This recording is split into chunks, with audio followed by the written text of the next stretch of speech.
The morning I drove back to Willow Creek felt like stepping into a memory.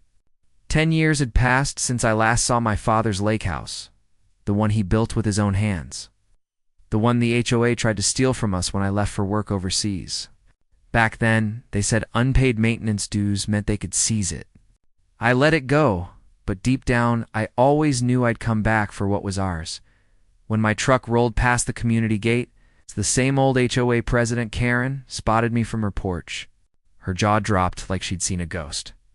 "That property's been under HOA management for years," she yelled, hands on her hips. I just smiled and said, "Not anymore." The house looked weathered, but it still stood strong. Cedar porch, old rocking chair, and my dad's carved initials on the doorframe. I ran my hand across them and felt a lump rise in my throat.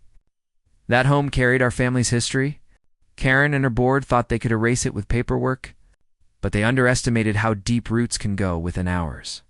I got a letter taped to the door trespassing on HOA property. I laughed out loud.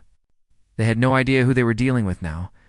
My wife Laura had spent the last decade working as the county's land registrar. Every deed, every transfer, every document, she'd seen them all. That evening, over coffee by the lake, she opened her laptop and pulled up the county records. The screen showed my father's original deed, still active, still in our family's name. "They forged a management claim," she said. "Illegal as can be." The next morning, we drove straight to the HOA office. Karen and her board were holding their little meeting, full of smug faces.